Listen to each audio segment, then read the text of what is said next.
Then we move on to, I also had, this is what actually won my heart over with BC Rich, is I ended up getting this USA 7-string one. So my buddy and I were heading out to, if you guys are from Waterford, Michigan area, definitely, if you haven't been here, go to Motor City Guitar. That is like one of the coolest guitar stores you'll ever go into. They have so much equipment, it's practically falling off the shelves at you. So we ended up, we're driving out there, and I don't know how it happened, but we just happened to be talking about the BC Rich Warlock and just how ugly it was to us. Like, any of you guys, you know, that are into the Warlock look, I don't mean to hurt anyone's feelings, but I just don't like that body style, not too much.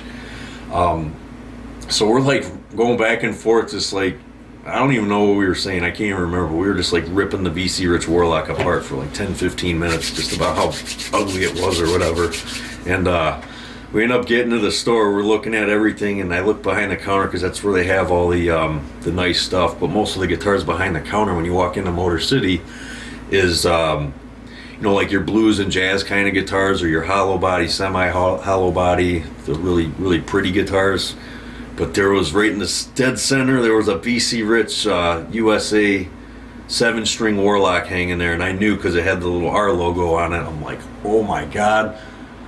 So I had the guy hand that guitar to me, and a price tag for $1,000 with the case. And I'm looking at it and I'm like, all right, why is it only $1,000? Like, where's the wood missing? Like, there's something wrong with this thing. There wasn't a scratch on that guitar. And I took it into the amp room and I wailed on it. And again, like, I just couldn't put the guitar down. I played on it for probably over an hour, and my buddy's like, so you gonna buy this ugly piece of shit or what?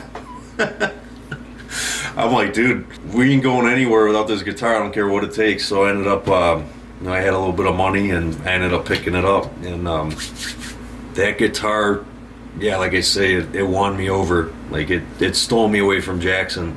The way it sounded, the way it played. I mean, this had the most pissed off freaking sound to it you ever heard. And that, at that time, I think it had the, because this was before you could get the EMG 81 7-string pickup, you know, like aftermarket separate, where you could buy it separate. So it happened to just be, you know, from the factory, it happened to have the 81 7-string pickup in it. And dude, that guitar sounded possessed, and I miss it. I got, like I said, I got that one for $1,000 with the case. Missed that thing so bad. So let's move on. I want to keep trying to move through some of these, but I tend to ramble quite often, as you guys notice. I just kind of do that because I love talking about all this stuff. It's really, really cool for me. And I ended up picking up, this was very, very short-lived. This was like an impulse buy. A lot of these were impulse buys. So I ended up picking up, it was a white Schecter Revenger, and that was like one of the cheaper models, like the cheaper version of the Avenger 7-string that I ended up getting. And I think I kind of saw it and thought it was, I didn't read the description right. I thought it was an Avenger for $169, but it happened to be the Revenger. And then when I got it and I plugged it in, it didn't feel right. It felt clunky, it felt cheap. And I turned around and sold that one. And then rocked this guitar out. This is going to be, because this is another video I want to do for you guys, some of the like really good metal guitars, cheap metal guitars that I've had, and you know, I'll make like a top 5 for that for you guys, because this is definitely on the list. Is an LTD H207, so it's like the Horizon body from ESP. And I got this guitar with the gig bag at the time, back when eBay was still pretty cool. I got that for $200 out the door with the shipping included and everything. And that guitar, it just had the stock Duncan design pickups in it and sounded amazing and played amazing. Had a really flat U-shaped neck on it. The body was made of ash, and I think it just had like I think it was a 3-piece maple neck on it too, made in Korea. Great guitar, sounded awesome. You know, just a super affordable, just awesome 7-string, and I'm almost thinking about picking one up again because I'm kind of on a roll. I can't stop looking at guitars these days. George Lynch LTD, so the one it has like the flames on the body. It's the forest body. That was a neck through baritone guitar. Played that for quite a while. That was a killer guitar. And shortly after that, impulse buy, because it was the price was right. It was a ESP LTD F2005. I didn't have much chance to really enjoy and, you know, see what it had to offer, but what I remember, it very, very hot sounding guitar because it had dual 81 pickups in it, and it was neck through. It had a matte finish, had the cool skull and crossbones on the headstock. That was a really cool guitar. And then this was the first time that I got the BC Rich Junior V.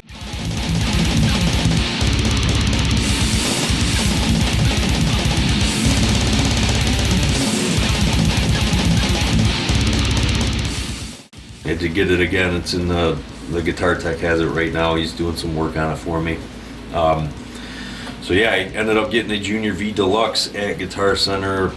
First it was $4.99. I picked it up, and then I think I had to pay some bills or something. Like I was like, all right, what do I do? So I returned the guitar, get my money back, pay my bills.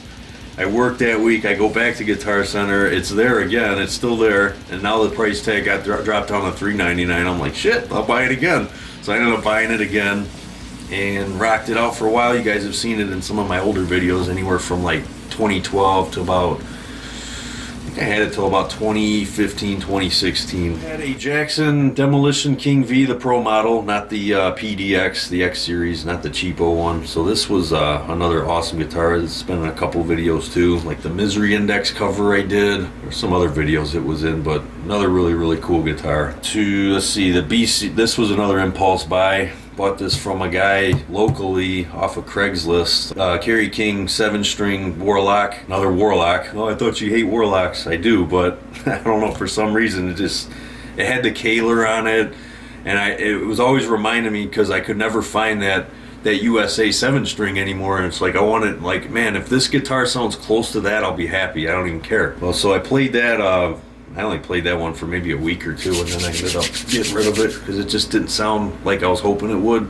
Still sounded good, but I was just like, I had this idea that it was going to sound like that USA 7-string, which didn't happen. But so I ended up selling that one, flipped around. I think I made a little bit of money off of it because I got it for a really good price from the guy. Yeah, onto this story of why I got rid of the Junior V for the first time. BC Rich USA 7-string. It's not USA. It's a phony made in China guitar. I didn't know about this particular website or any of these metal guitars that were being faked. I thought a lot of those kinds of guitars that would be faked were, like your Fender Strats or your Gibson Les Pauls, like those kinds of guitars. I never thought for a minute that anyone was faking any of these metal guitars that nobody really plays, or not a lot of people, like not in a high amount of volume or demand. Like I didn't think for a minute that this would be a faked guitar, but it ended up being a fake one. And I could only tell so much in the pictures that the guy had on Reverb, but it ended up showing up to my door. I got excited. I bought it. I'm like, 20 years I've been looking for a guitar